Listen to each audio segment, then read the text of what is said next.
The Lord be with you. A reading from the Holy Gospel according to Luke.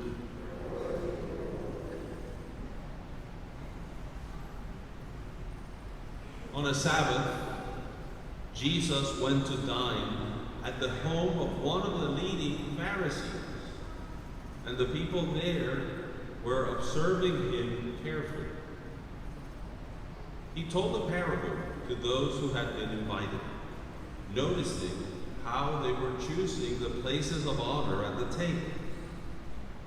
When you are invited by someone to a wedding banquet, do not recline at table in the place of honor.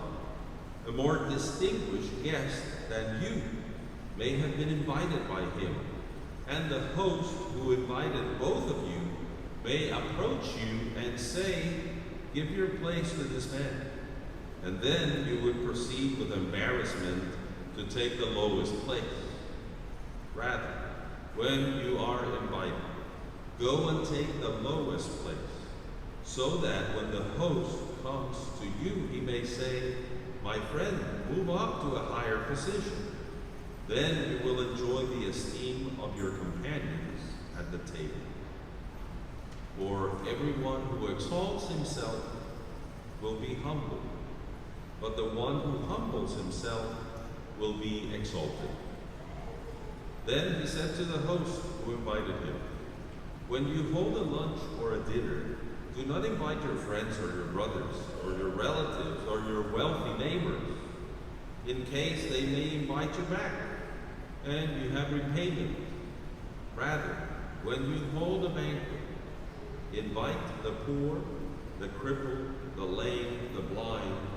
Blessed indeed will you be because of their inability to repay you, for you will be repaid at the resurrection of the righteous." The Gospel of the Lord.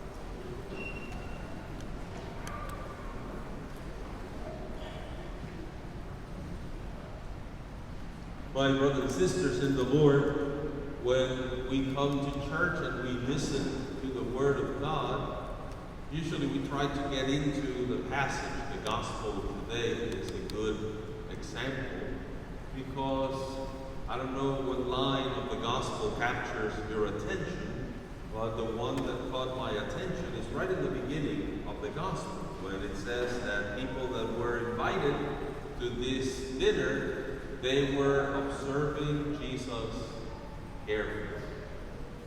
They were watching him. I think a lot of times that's the way we are. We are like observers. We like to see, what is he going to do? What is this all about? And the gospel is kind of like a beautiful example of how the Lord works. We come Sunday after Sunday, and you may not realize it, but there is a sequence to the readings as we are celebrating this liturgical cycle. We're reading continuously from the Gospel of Luke, and it's like every week it gets a little better. You understand a little bit more what Jesus is trying to do. And it is important to realize that, because in the church, the sequels are always better. They help us to understand better the message. And if last week the message, if you remember, was about the narrow gate, and I interpreted sort of the narrow gate as the way of humility, today we have confirmation right from the beginning of the readings. Jesus is teaching us, and he took the opportunity in that dinner to teach, and no one escapes the teaching of the Lord. The gospel is really fascinating because, of course, he speaks to the people who were invited first. Remember, this was at the house of a leading Pharisee. This was an important person, so I'm sure the guests that were there were important people, the friends of the leading Pharisee, and they are kind of scrambling. They're fighting to see what place they can take at the table. And of course, I am sure the Pharisee had invited Jesus because this was this young rabbi that was getting to be very popular, and they wanted to see what he was all about. They wanted to talk to him. Not that they were that interested about following him. They already had their life, they had their ways, but they wanted to check him out. And Jesus began addressing those who were kind of jockeying for a position at the table. And then I assume the leading Pharisee, he may have been pleased with the beginning of Jesus' talk. He's kind of like sort of correcting the people that were invited. Don't just seek for the best place at table. But then probably when the leading Pharisee thought that he was safe, then he addresses him. He says, and you, when you invite people, don't invite just your buddies. Don't invite just those who are popular. Don't invite the wealthy, but go and invite the crippled, the poor, the lame. You know, and the leading Pharisee probably up to that moment he was feeling good, and now he's going to hear it too. It is a wonderful gospel of Jesus inviting us to a new way, to a new understanding. And last week we began to talk about humility. Today Jesus, in a way, he tells us what humility is all about. And I would say there are two main things that are certainly part of the gospel that Jesus explains to the people at dinner. He says, first of all, don't think of yourself as better than you are. And the example is so great because we've all been there. We've all experienced that. I'm sure most of you, if not all of you, you have experienced at some point that you got to a place and you thought you got this great seat. You were perfect there. It was a wonderful place to watch whatever show you were going to. And then somebody came and said, sorry, sir, sorry, ma'am, this seat is reserved. You can't be here. And you see, by the time they told you that, the whole place is full now, so you have to go all the way to the back. And you were in the great place, and now you were in the worst place. So we've experienced that. We've experienced the opposite as well. Maybe that we got to a place, and we just sat in the back, and one of our buddies came and said, what are you doing back here? Come on, get closer. You can't stay back there. So you see, we've experienced that. But the point is that we usually think more of ourselves than we are. And the Lord is saying, look at me. You know, last week we talked about the narrow gate. And the narrow gate, the way of humility. This week, the narrow gate is Jesus himself. He is the humble one. He is the one that had everything, and yet he came as one who serves. And we should not only be watching him attentively, but we should be wanting to follow because he is the gate. He is the way. This is what we have to imitate in our lives. And he himself, the Son of God, humbled himself, becoming like a slave. I know you've heard me talk a lot about the television series on The Chosen. One of the first episodes in season 2 is Jesus healing. His healing is he's ministering to a lot of people, and there are long lines of people, and at the same time they're showing the apostles and Mary just talking. Actually, they're getting like into fights. They're trying to see who's better and what is good, and you know, they're just fighting over things. And Jesus is coming back from healing hundreds of people, and they are arguing about just silly things. And Jesus just walks by and says, "Good night. I'm going to bed. I'm tired." He's exhausted. And then Mary, his mother, is the one that gets up and goes to minister to him and washes his feet, gives him some consolation. And that's what we should be. To realize that we have been called to serve. That if the Lord himself came to serve, we cannot think of ourselves as greater than we are. And we do that all the time. We don't think of everybody the same way. As a priest, I experience that all the time. Where you manifest yourself as a priest, everybody treats you, or most don't know you're a priest, you're just anybody else, and you're going to hear it just like everybody. And I remember even when I was a young priest working with the young people, we used to do in a parish that I was in, there was a big festival, and the youth group, we would pick up trash.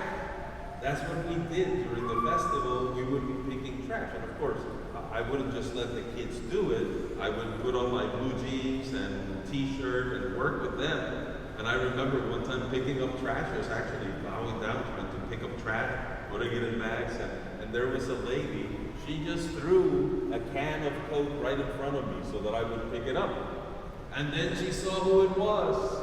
And she said, "Oh, Father, forgive me. I'm so sorry," you see. And I told her, I said, "Well, really, you don't have to ask forgiveness from me. Ask forgiveness from the young guy that you thought was picking up trash for you. That's the one you need to ask forgiveness from." You see, because we treat people differently according to who they are. We categorize people. And Jesus is saying precisely that we think of ourselves greater than we are. And then the second advice is to reach out to those on the margins of society. Those who are not accepted, those who are not welcome, those who we look like undesirables, that we want to put them aside. And again, the Lord is saying, for God, that's not the way He measures. Every single human being is worth the blood of Jesus Christ. So we have to challenge ourselves, because a lot of times we know. We are afraid, we're fearful, we see what's happening in our society, and we judge. We say, well, you know, if I'm going to give money, they may use it for something bad. Or why are they just asking if they're young, they could be working? We rationalize everything, and maybe rightly so, but the Lord is challenging us to reach out, to go to those you never know. Your act may be what changes a human life, may be what brings someone back to the right way, to do the things the way they should do it. So again, to be able to understand those two messages, and if you get that, then obviously you're doing something that is not only serving others, but it's putting you in a right relationship with God. Because the moment that you know that you're not as great as you think you are, you have to acknowledge the great one.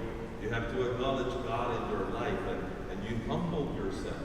And you want to be like Jesus, who came to serve, not to be served. And the moment that you recognize those on the margins, those who are rejected by society, you are moved to reach out to them, to evangelize, to share the faith, to call them to a better life. So, obviously, the sequel today of humility is a much better explanation. What does it mean to be humble? Don't think of yourself as greater than you are, and reach out to those who really need and those who are not attended by others. And the Mass is the greatest example of that. You know, if you think of the Mass, what we celebrate every Sunday, what we celebrate as a church every day, it is a reminder of the way Jesus makes Himself the narrow gate. He makes Himself the humble one. He comes to us in very simple species of bread and wine. We are reminded during Mass of His last 20 hours on earth, from the Last Supper until His death on Calvary, because the Mass is the sacrifice of Christ Himself. We, in a way, attend to that sacrifice. We are present to that sacrifice. We are reminded, this is not for me to sell you something, but this is for us to experience the self-giving, the sacrifice of the Lord Himself, who humbled Himself and became a slave for us.